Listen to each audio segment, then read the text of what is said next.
courage, hope, and Star Trek. What I learned at SoonerCon. Yeah, today on episode 265, wow, of Trekland Tuesdays live with me, Dr. Trek Larry Nemecek, coming at you right here from the heart of Trekland through Portal 47 for some sanity, clarity, and the big picture in all things Star Trek, or in most of them anyway. Hey, everybody, it's good to see you with me here. I've got some things to talk about today. I do want to also remind everybody we're getting closer to Vegas, and if you are Vegas bound, or even if you're just in the vicinity, please jump in and join us for our Wednesday, August 24th, one-day day tour with Geek Nation Tours out to the Valley of Fire, the Kirk Memorial Tour. This is Con Eve. We get back in time to kick off Con Eve events with the landing party before the big STLV starts. So it's back to 4 days. And we are back for the first time since 2017, 2018. Coming up sooner than that, the weekend before, to close the centennial year of Gene Roddenberry's birth, a very special Great Birds Origins Tour here in LA for 2 days, August 20th and 21st. You can catch the links for both of these on my homepage, LarryNemecek.com. Both are led by me. The latter is my own Trekland Treks production. Something new, and we need 6 folks. We've got 4 right now. So much happening in Trek. Everybody is winding down. We'll probably get to some Strange New Worlds in a minute, but first I wanted to get to something that I actually could have talked about last week in some exhaustion, but I know it's no secret. This was announced earlier, but I just wanted to say again how thrilled and humbled and honored I was. You know, I took a week off to go, in my annual week, to go back to Oklahoma, spearheaded by the annual invitation that SoonerCon back home extends to me. SoonerCon, which the last few years has been actually produced by a nonprofit, actual 501c nonprofit called the Future Society of Central Oklahoma, which supports literacy and science learning and STEAM careers. So all good things. And of course, they produce SoonerCon. And about 10 years ago began a speculative fiction hall of fame, the Oklahoma Speculative Fiction Hall of Fame for Native Oklahomans who do something in the genre worlds of note. Past group includes everyone from C.J. Sherry, Hugo-winning science fiction author, to Lon Chaney Jr., who was honored by his son to pick up the award, to our own John Ferguson, Count Gregor, Oklahoma City's longtime horror chiller movie host on several channels. And into that august body, they chose to induct me. So here is my Nucleon Award from SoonerCon 30, the Speculative Fiction Hall of Fame. It really got me. They have Larry Nemecek, Dr. Trek, fan, founder, and frontiersman, which, you know, SoonerCon is multi-genre. It's not just Star Trek. So I think that frontiersman was a nod to the final frontier, which got me a little bit. And I had family there to see it, which was awesome.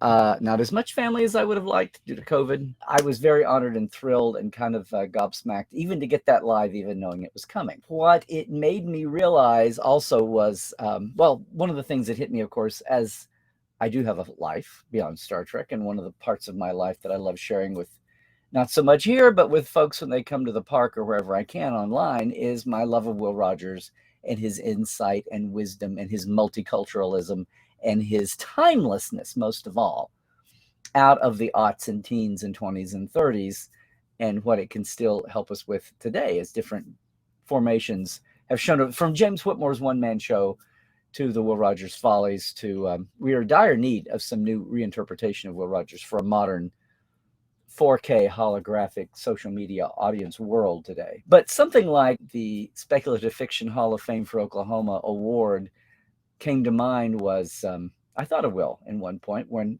he was speaking on a totally different subject, had nothing to do with himself, but he said, you can roam the world your whole life, but it's what the folks back home think of you that counts, which I was very touched to remember.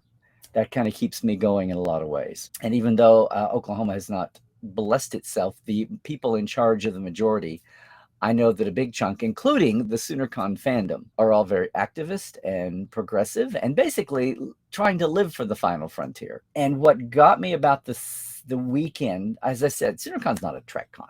There are lots of folks there. Anime's huge.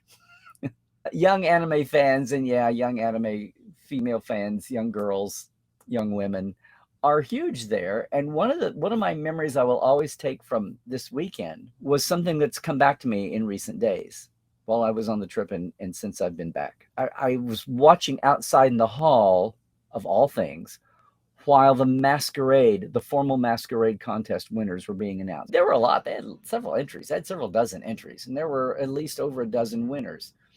And some of them were bracketed for their experience, and some of the lesser experienced ones, yeah, sure. But what struck me as I saw the squeeze and the squeals and the excitedness, but I could tell time after time after time, a lot of the younger girls, teenage girls, young women, total lack of filter, just excited kids, excited to win something, with 40, 50, 60 people in the audience. And something like a masquerade and going all out, and the joy that the masquerade guests of honor that I all got to meet that weekend were enjoying sharing. Yeah, it was cosplay fandom, and it wasn't even it was anime fandom. But you could tell that a lot of those kids, that might have been, for all the famousness of fandom and geekdom back home in their normal life, they might not have ever had that kind of an opportunity, but they felt secure enough to take a risk in that vein, in that way. It's not what I did, not what I would have done when I was their age, but then again, that was the dinosaur ages.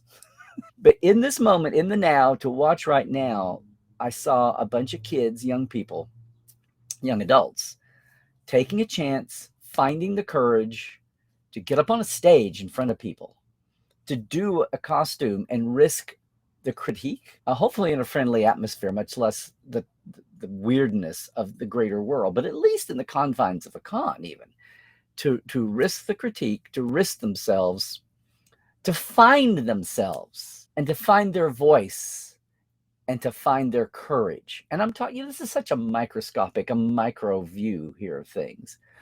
But it really struck home that in all the ways we all try to find, thank God we can find a way as we grow and mature to find the place where we can safely, and even sometimes not so safely.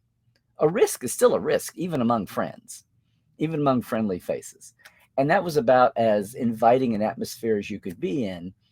But to see those kids, yeah, finding their voice and finding themselves. I am sure I didn't say anything to anybody. I did take a picture of the Bruno kid with and without bucket, which I thought was awesome. And a couple that I had came who were Trekish enough they came by the table. We're not cosplaying Trek at all, but I did go over to get to congratulate them. But I'm sure that 99% of the people in that masquerade, despite me being a featured guest and despite me winning the award and yada yada, I'm sure 99% of those kids had no idea who I was. I'm sure most, if not all of them, weren't Trek fans. I mean, it's going to take a few years to repair the damage of vacuum of Trek with most folks under 20 or 25. I think we're there, the Gen Zers. We're on the path, or at least we're on the path for the generation after them. Looking at you, Prodigy, looking at you, Lower Decks. We will get there. I am confident. It's one of the things I'm so happy about with the current generation. But those kids on stage, those young people on stage, finding the courage to do that, nothing to do with me. It's with where we are, and it's with fandom, and it's the powers of fandom to get them like that and get them motivated. Because folks, fans and not fans, however we do it, we need a lot of courage and hope to organize, to do the right thing. Sorry if I made a left turn on you here, but it really struck me watching them and smiling, and then realizing when I got back to the real world of the news events of the last week, both man-made, human-made, or a certain segment of human, I should say. Both the tragedy and the trauma of, Jesus Christ, our 4th of July celebrations, already not feeling the most up to celebrating a gangbang 4th of July like normal after the events of the last few days, and then to have tragedy strike that just reinforced some of the angst and anger you were feeling about the last week or so. I don't know how you were, but I just felt it was a very muted 4th of July, even before, and not just in Highland Park, Chicago, 4 different situations yesterday where there were shootings, I'll just say. On 4th of July with kids and people just out trying to have a parade and a picnic, concerts and things. This week, as I was at SoonerCon and then came back and put off this topic till this week, this has just kept growing in my mind. It's easy to get down. It's easy to get discouraged. It's easy to just want to throw up your hands. Yes, it's a Star Trek show. I'm coming back around here. I want to say that, it's like fandom. We've basically been doing a lot of coasting for far too long. Star Trek, in part, got popular in the 60s because, yeah, of high school kids, college kids, and many adults. Maybe they were the silent majority all along, but folks who were not happy with Vietnam, they were not happy that there had not been more progress on civil rights, of rights of all kinds. They were not happy about the burgeoning awareness that we were poisoning the planet for us. Earth will be here unless we have something totally cataclysmic, unless Nero shows up really early with that damn mining drill. Earth will be here. It's what's the human ecosystem we've evolved into? What shape will it be in? All of that was an awareness for the first time really in the 60s and 70s. And a lot of that was underpinning the embrace of the hopefulness of original series Star Trek. And I remember thinking in the 90s when things were so cushy and the dot-com boom and people would laugh about Therapist on the Bridge and carpet up the walls of the Enterprise D bridge that are we on this permanent plateau of prosperity, the PPP? Are things going to be so cushy that they'll never be like they were in the 60s when people were desperate for hope and enlightenment? And okay, well, then came Iraq, then came the crash, then came the ever-widening economic gulf, then came Me Too, then came George Floyd, then came the pandemic. So it's safe to say, and now we've got a rogue Supreme Court, apparently. It's safe to say now, no, it ain't the 90s. And of course, the 90s weren't really the 90s because all that blew up. We had the dot-com bust, kind of like Bitcoin. No, the need for what Star Trek represents versus almost every other fantasy franchise that you want to spend your spare time in. What Star Trek intrinsically represents, its attraction since day one, has not gone away. It is still there as a beacon of hope and diversity and enlightenment and sanity and rationality, at least among the good guys. And that's why it's so amusing to me to see, this debate now. Is Star Trek escapism or is it inspiration? I mean, it's back again. Star Trek got woke and I hate it. No, you bozos. Star Trek has always been this kind of really silly social. It's not silly in the fact that it has to be waged. It's silly in the fact that it's being waged at all. But of course, see what I just said about 60s Trek. We all know it. People answer back all the time. Private Little War in Vietnam, Endless War, Taste of Armageddon. I just goes down the list. The interracial kiss of Plato's stepchildren. You can debate the merits of whether it was actually the first interracial kiss on American TV, not worldwide TV. What about Kirk kissing Alon, who was Francis Nguyen, who was Asian? That at least, I mean, whatever. Or go back to Sammy Davis Jr. and his variety show. you could, but the point is, that's what Trek was. And it took some, in its 1960s way, that we are so able to go, oh, that's nothing. We can blow all that off because we've got 50, 60 years from the time. But in the moment, it was raw. Just like people dismiss the Jadzia kiss of Rejoined on DS9 and blow that off now. Well, it was syndicated and it did. No, they got pushback. They got a lot of support letters. I mean, anytime Star Trek has tried, even in its timidest days, taking a step out, The Outcast, which got blasted for not being a gender equality story out in its face. It was all behind the allegory of sci-fi. Well, that's what Star Trek does. Now that the story has come out blasting the fact that David Gerrold's Blood and Fire was never made, which is going to be the allegory on AIDS for the 80s that would have been so groundbreaking and got watered down and finally washed away. I mean, it's not always been perfect and wonderful and out there. And yes, it did take a whole generation after the fallow years to come up with representing not just trans and bi, but just a gay couple on Star Trek. And Discovery, no matter what else you think of it in its troubled beginnings, Discovery will always be down in history as the Star Trek that finally caught up and jumped ahead in representation that way. So it's funny to watch this. I say funny in a tragic way. It's tragicomic to watch all this going on. Now, look, I grew up with an innate sense. I was the son of World War II Depression era, the greatest generation parents. And I grew up a history buff. And I grew up with the sense that as bad as American history has been with our mistakes, slavery, unequal rights for women, and yes, gays in the gender spectrum, and the ignorance of our planetary custodianship, the arrogance that resources would go on forever. What was it Will said? If we have to look history in the face, a pioneer weren't nobody but a guy who just thought he could do whatever he wanted to do forever. Just cut down trees forever, just do whatever, plow up land forever, and not have any idea of the long-term effect. Yeah, that was a pioneer. We've come around. If we've made mistakes in the past, I like to think that we have at least, even though it took forever, it took way too long, that we addressed mistakes. That was me as a kid, in my naive way, thinking, well, we've made mistakes in the past, but at least we're on an uphill curve. At least things were always eventually going to get better. We may take a step back, but at least we will always come around and make 2 steps forward. Even if there's always going to be, apparently, enough outright greed to be able to buy itself out of trouble and into power, where we are right now. But eventually, things do get better, as slow as it seems. At least we don't backslide. At least we don't backslide to medievalism at some speed, even with the hiccups.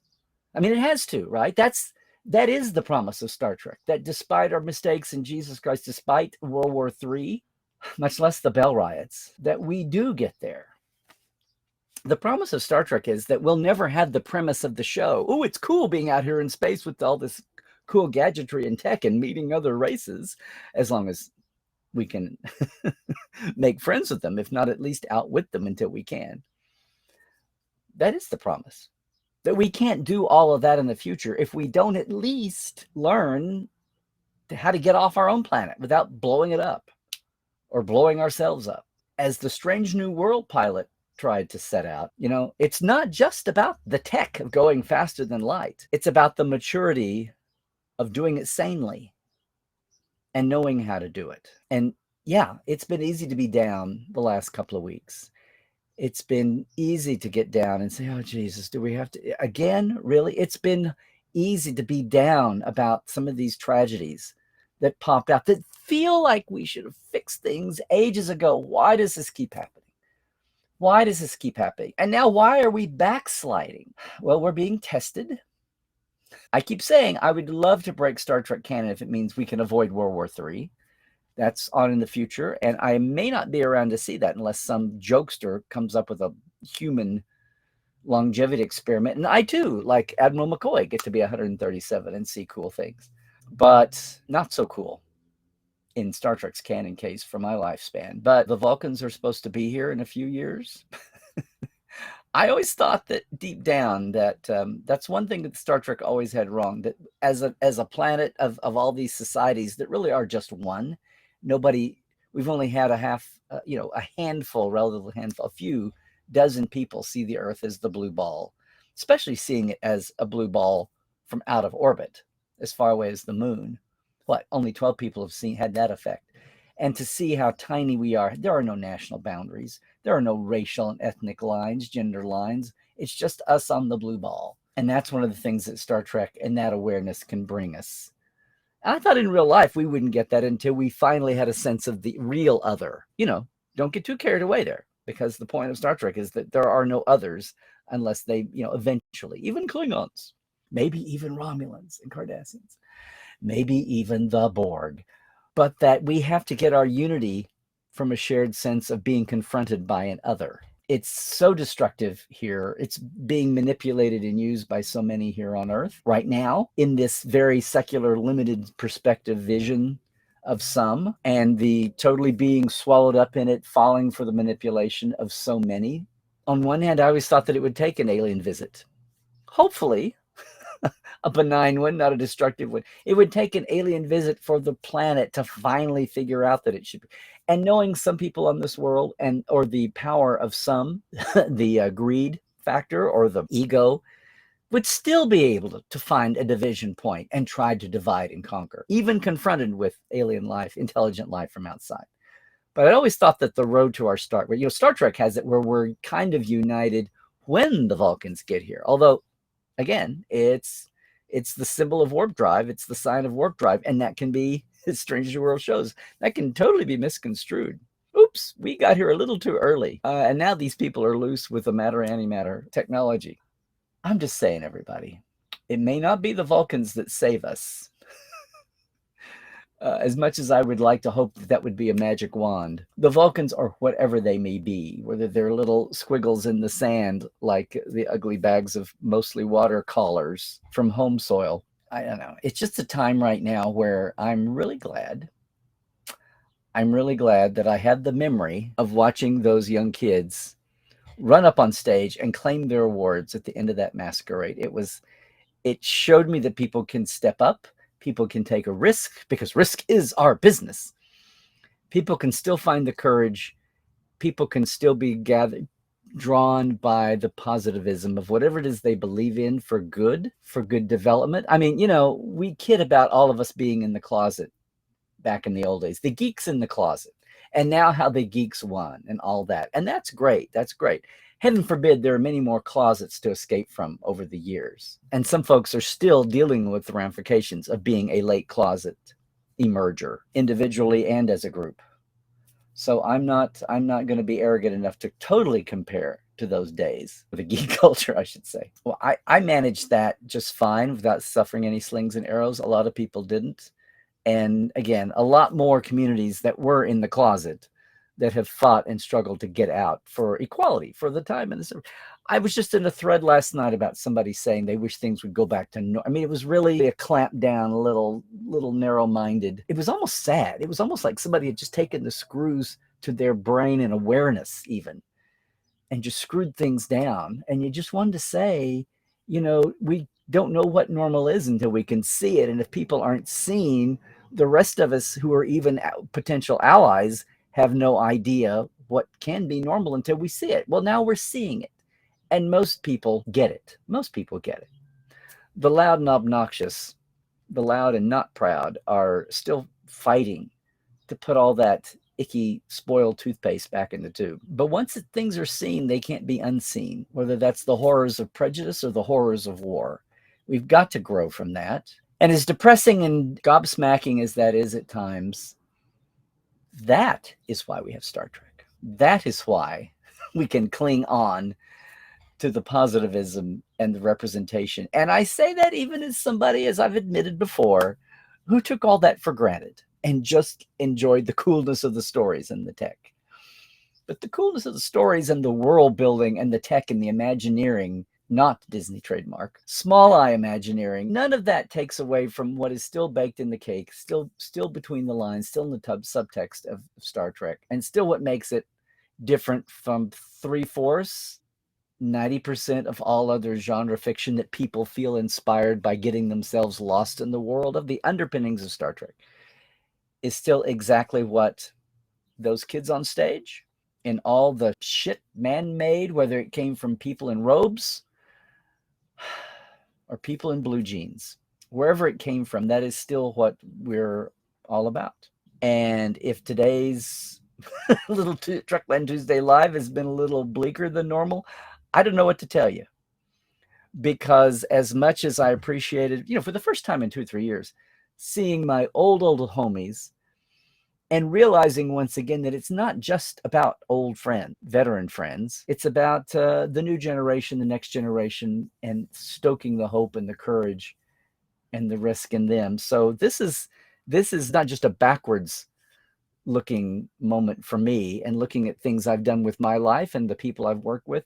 This is very much trying to make a statement about connecting the old and the new, as I said when I got it, that we had a community there that didn't know how good we had it, even though we felt like we were uphill. And things are easier in so many ways today, and then again, not.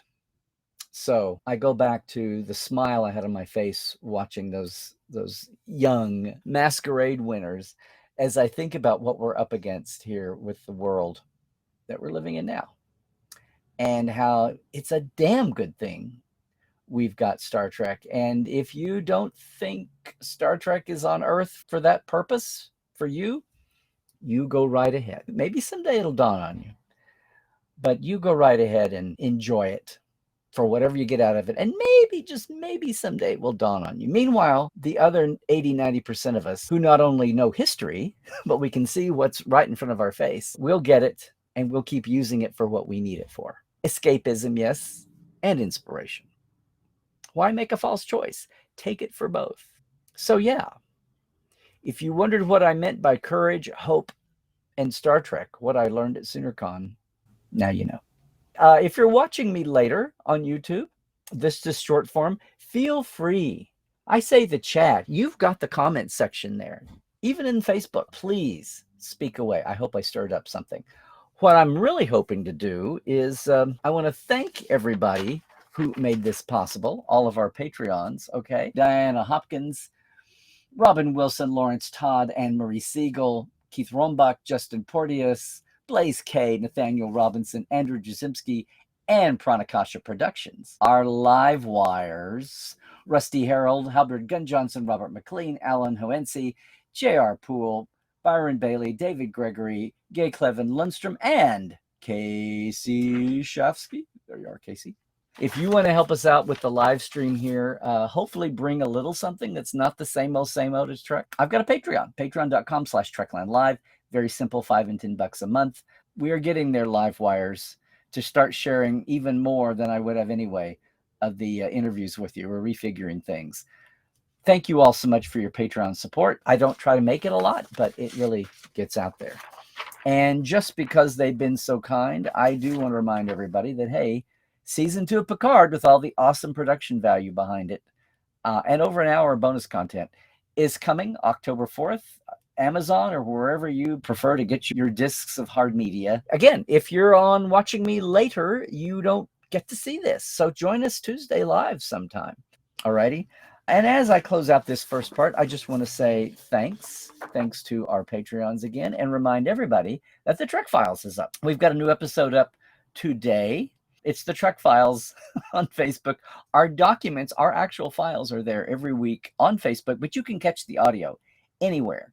You do want to see the digital paper, though. Just saying. Even if you go to Spotify or iTunes or wherever you catch it, you do want to go to the Facebook and like the page, would you please? At the same time, hey, it's Larry Nemecek on Twitter. Love to have you jump in where I talk about all kinds of things, not just Trek, but it's Larry Nemecek's Trekland on Instagram and YouTube and Facebook. Please subscribe if you haven't on YouTube and portal47.net. It's like a minicon all year long. Portal47.net, and that and the Trekland Treks I told you about earlier are what's keeping me going right now, even as we get back to work on the Con of Wrath documentary. I know, don't faint.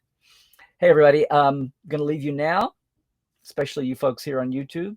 But until we meet again, and I will be at San Diego Comic-Con, especially on Friday and Saturday, I do believe. And we've got Trek Vegas coming up. A lot of huge things happening at Trek Vegas this week. I'm so thrilled to be a part of. That's all coming down the line, too. Don't forget the 2 tours I mentioned. Everything is at LarryNemecek.com. So, everybody, COVID hasn't gone away. And it may be easy to deal with, but we still have lots of folks who cannot be vaccinated. The young kids can now be, but a lot of them won't be, sadly. And we've got a lot of adults who would dearly love to be vaccinated, and they just can't. Please stay healthy, do all the things, and stay woke in all the ways. Check your sources. And somehow, please, trek well, everybody.